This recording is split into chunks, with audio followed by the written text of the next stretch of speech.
ทุกคนวันนี้ค่ะออกมาวันนี้นะวันนี้มางานดองที่บ้านแกงแปรตบมือแล้วกันเลยเจ้าพี่น้องเด้อเสียเจ้าบ่าวเจ้าสาวเพิ่นแล้วมานำทีมงานสร้างงานเรียงเหมอตอนนี้ก็หากันมาหอดงานแหละกำลังกินข้าวทุกคนเปิดห้องปฐมมาเลยทางเทคนิคเขาเตรียมกล้องก่อนจังหน่อยเด้อเจ้าอันนี้หนังห้องนี้จ้าพุดเดอร์สง่าเสียงเหมอสวัสดีป้าดาจัดให้เต็มที่มาดิผู้ที่เข้ามาสวยดีเนาะคนกันเลยกินข้าวแล้วก็เสพพร้อมเลยปกติที่มาก่อนเปิดงานเดี๋ยวจะให้เบิ่งภาพบรรยากาศเจ้าบ่าวเจ้าสาวเมื่อทำตัดสอนมาบอกเป็นคู่กันแล้วมันเป็นผัวเมียแก้วแม่ความรักสุขสันต์วันคู่สียินได้ไว้เกี่ยวกันต่างก็ศรัทธายึดมาไฟฝันทั้งวันวิวาพ่อแม่ย่าพี่ต่างคิดต่อเติมเสริมสร้างสวยเป็นพลาทุกอย่างให้สมดังปรารถนาให้คู่สมน้องสมรักสมดังอุลาพี่น้องเพื่อนฝูงทั่วหน้าต่างก็มาให้อวยพรใส่วงของหักไทยยึดแถวมังอย่าแปรผันสวรรค์แก่เขาไปทรัพย์สินเงินทองขอจงเงามองหลั่งไหลหวังเกิดมีลูกหญิงชายให้เลิศรวยปาฏิหาริย์บัดนี้ทั้งสองหมายปองเป็นคู่กันแล้วได้เป็นผัวทิพย์เมียแถวแม่แล้วพบความสุขสันต์แม้ยามทำท่าติดไปอภัยให้กันดวงใจสองจงยึดมั่นต่อคำฝันผัวเดียวเมียเดียวเอาเกี่ยวกันเด้อเกี่ยวกันเด้อเกี่ยวเอาโซ่เอาใส่ยิ้มสกัดงามๆขอให้ทั้งสองเป็นคู่ครองผัวเดียวเมียเดียวหักเดียวใจเดียวมีลูกเต็มบ้านหลานเต็มเมืองมีความสุขหลายๆเด้อ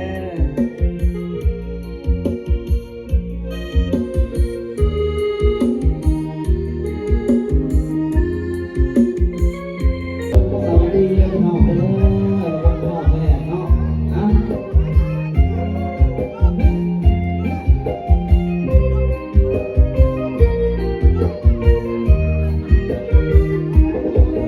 ร้อยกว่าใจสายลมพัดเป่ารักแท้ของเราแล้วเราสวยสุดตาองสั่งสั่งเรือนำเรือสุพรรณออกระวงสามัคคีข้าวผักสาที่สุดทั้งปวง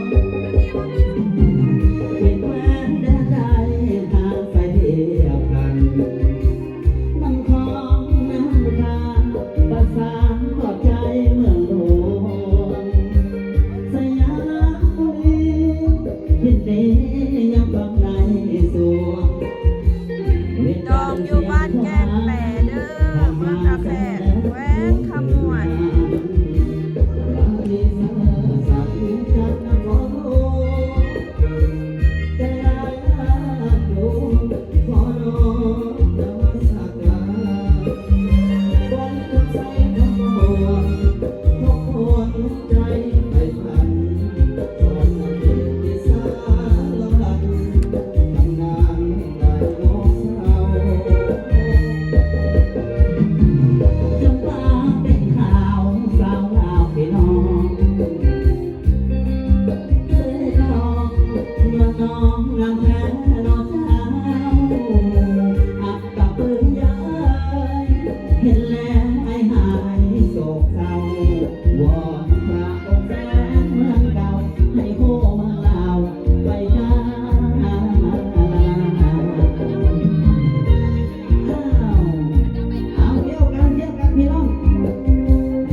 กันว่าเนาะเอาลังแรงมาไปแห่งสุดอะไร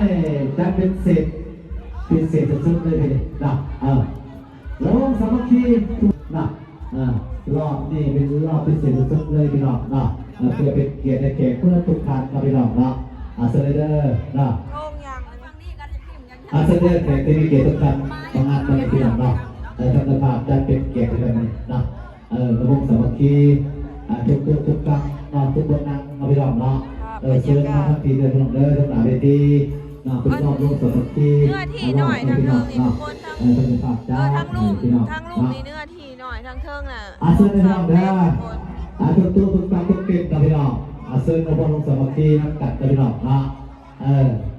รอบนี้จะทุกครั้งครับพี่น้องนะ บ่าวเสียงมือบ่าวสง่ามาขอถ่ายรูป บริเลือกตลอดเลยเด้อพอเราตัดรถหลักพี่น้องเนาะเสร็จเลยนะเสร็จเลยเพื่อเป็นเกียรติเป็นทุกครั้งทุกทีมาพ่อลงสายที่นั่งตัดกับพี่น้องมาหาวิธีนะเล่นเสร็จเลยนะการต่อสู้ก็หลายด้วยบริวารทั้งเสียงเพลงด้วยพี่น้องจะได้ไปให้การต่อสู้ก็หลายด้วยเก่งนะอ้าวนั่งรอครับเกียรติพ่อพี่น้องเสร็จเลยทุกคนตั้งทุกทีพี่น้องนะเพื่อเป็นเกียรติทุกท่านพี่น้องมาพ่อลงสายที่นั่งตัดนะเสร็จเลยนั่งรอครับเกียรติพ่อพี่น้องนะ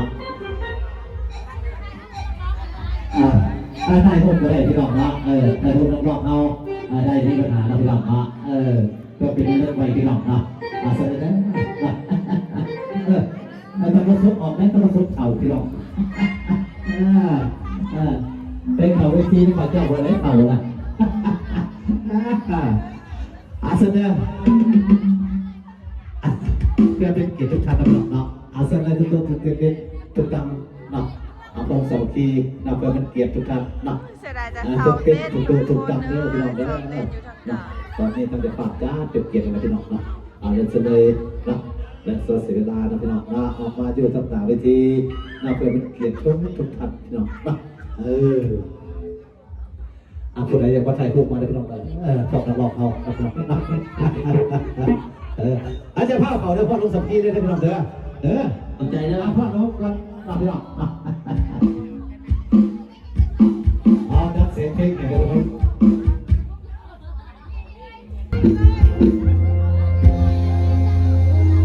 ละกินไปมาโลกิแทงแสงก็เองไปตาหนาย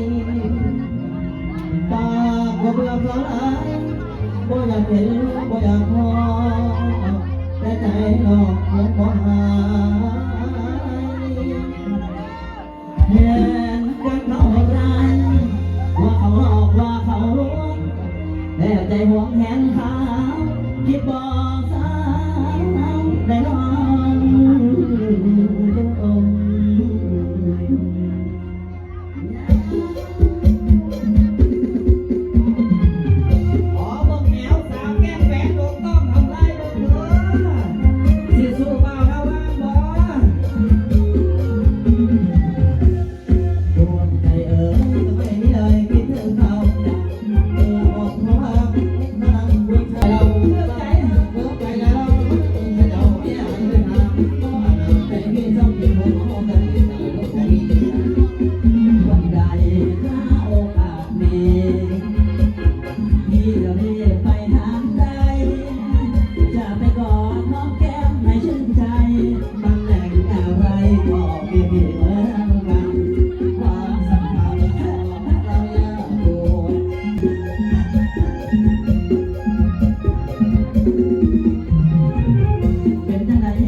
เห็นมองปากกะติเดินหน้า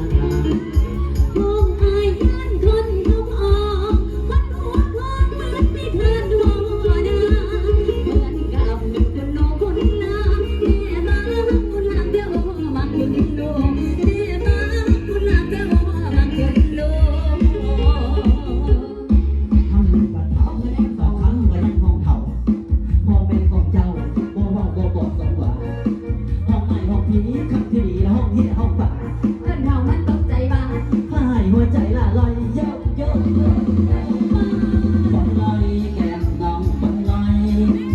ปล่อยลอยไปน้องไปลอยให้เกียรติเอาฟังเล็กน้อยแม่มองสนอยไอเลิฟอยู่แม่มองสนอยไอเลิฟอยู่ I love you แน่น้องขอบคุณบอกเพื่อนมายันน้องง่ายโมอันนี้เพิ่นโครงการเพิ่นสิเฮ็ดเป็นขัวเนาะขัวข้ามไปเมืองไซบัวทองทุกคนข้ามอยู่บ้านแกงแปรนี่แหละแต่ว่าตอนนี้เพิ่นก็ยัง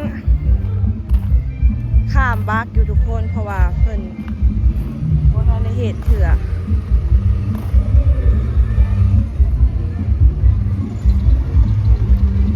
โอ้บักหลายคัน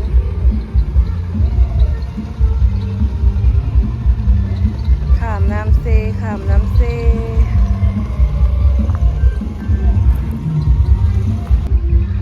นี่ส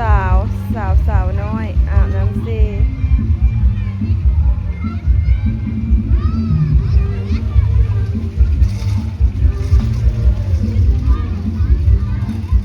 ถ้าลัดไปเส้นทางนี่จะใกล้กว่าทุกคน ถ้าเขาไปทางโยมราชน่ะสิไกลเยอะ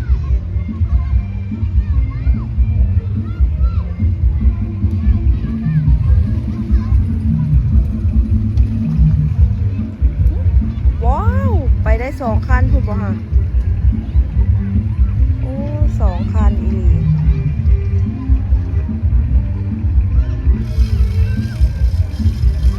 ฟ้าทรงสีเย็นเนาะอากาศนอนฮอนแบบนี้ลงลินน้ำเซโอ้ยขากสุดเด้อน้ำก็ใสดี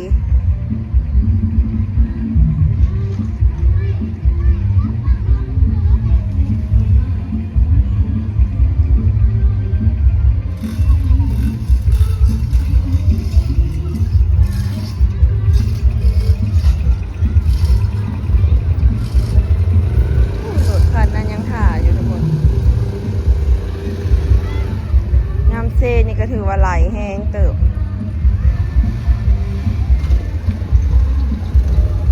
ไปบ้าน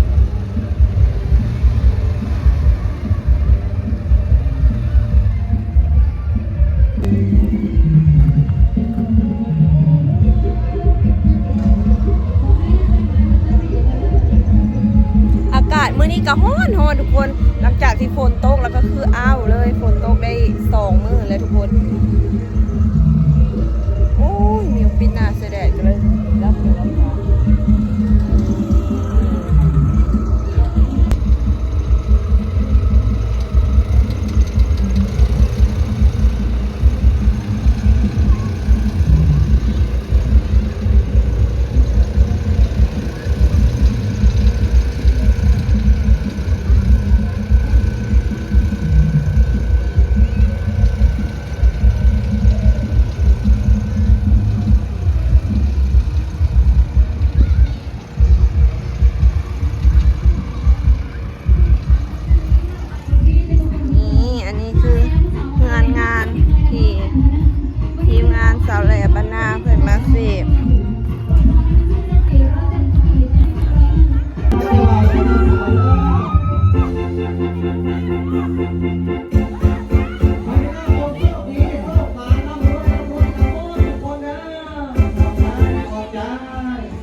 ทุกคนตัดภาพมาออกจากงานมาตลาดเลยมาหรอซื้อ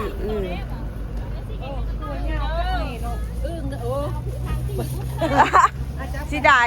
มันจะนาน เลือกมาแต่เท่ากับไข่ออกบนนักเอามาขายก็ซื้อเลือกให้ใหม่โอ้ย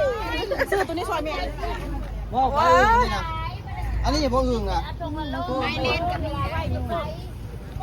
ก็จะซื้อให้ใหม่อีกเอามาขายออกเบิดเอาปะไว้ดูขายออก นะแม่ว่ามันไข่ออกเบิด ไข่ผัดเลือกไปมื้อเช้านี่นะ มันไข่ออกเบิดกันราคามันก็ถอยลง เบิดตอนนี้ยังคือเก่าซื้อให้ใหม่เฮ็ดอันแล้วแม่ติด3 ถุง มาซื้ออึ่งไข่ ปลาโถ กินดิบแล้วเป็นอย่างเลยโอ้ยอึ่งไม่หมดซอยจุ นั่น ปลา โอ้ยนี่ก็ยังกินโมเบิร์ตแล้ว ไข่ โอ้ยเราไม่ได้กิน เพียงเลยอึ่งดีมันขึ้นน้ำหนักหลายแท้ มันไข่เลยเอ้าตัวน้อยตัวใหญ่ปันกัน เอาเฮ็ด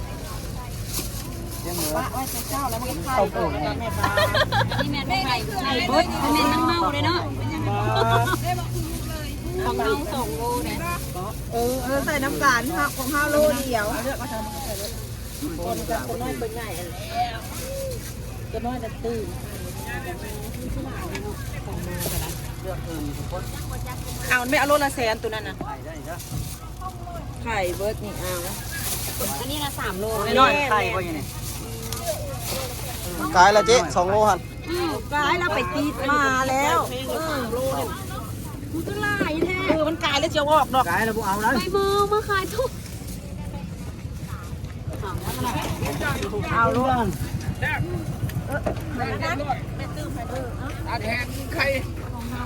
เพียงการอึ่ง น้ำตื้ม การอึ่งมันทียากอันนี้การนั่นนี่แหละนี่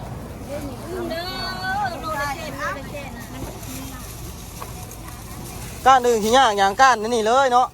อ่า ได้ทั้ง2 โลกันแป๊บเดียวนี่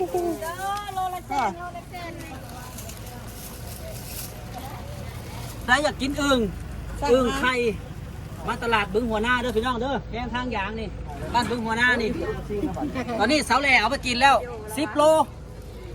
อึ่งไข่ตลาดบึงหัวหน้านี่ได้กินเลยปลาตัวมีหลายแนวอาหารป่าเด้อ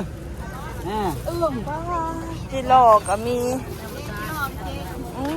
งามแท้หากะมาเบิ่ง มีจิโลแล้วเนาะยามนี้ก็ได้ ยังโลนึงอันนี้ ก็ได้หมักบกเจ้านี่ 10,000 ขั่วแล้ว ครัวมันบ่แซ่บบัดมันบ่บัดเฮาบ่ได้ขายแล้วมันเป็นมัน โอ้เอาเฮาเนี่ยเอาหมักบก บ่ได้ขายแล้วเป็นมันอันนี้เฮากากเลยอันนี้เอาบ่สิดอนเอา60ก็ได้20ก็ไปหลายเจ๊ พอได้เอา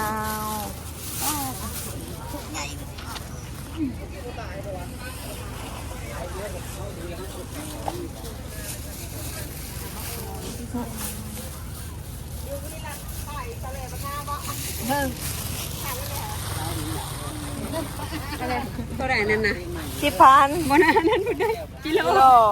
จานละเท่าไหร่บ่เมื่อก่อนเด้อบัดนี้ปลาคอใหญ่ก็ได้ลูกละ100,000นะลูกละ100,000ตัวนึงซื้อมื้อนี่ดูโอ้ยนี่ก็ยังบ่ได้มีคนกินน้ำมาซื้อคืออยากเอาสุเจ้าหลังจากที่มาแต่งานแล้วก็มาแวะซื้ออึ่งอยู่ตลาดบึงหัวนาเด้อนี่ได้อึ่งไข่เมื่อโล1สิเมื่อต้มกับน้องหมีน้องเหมียวไปบัดนี้เมื่อบัดนี้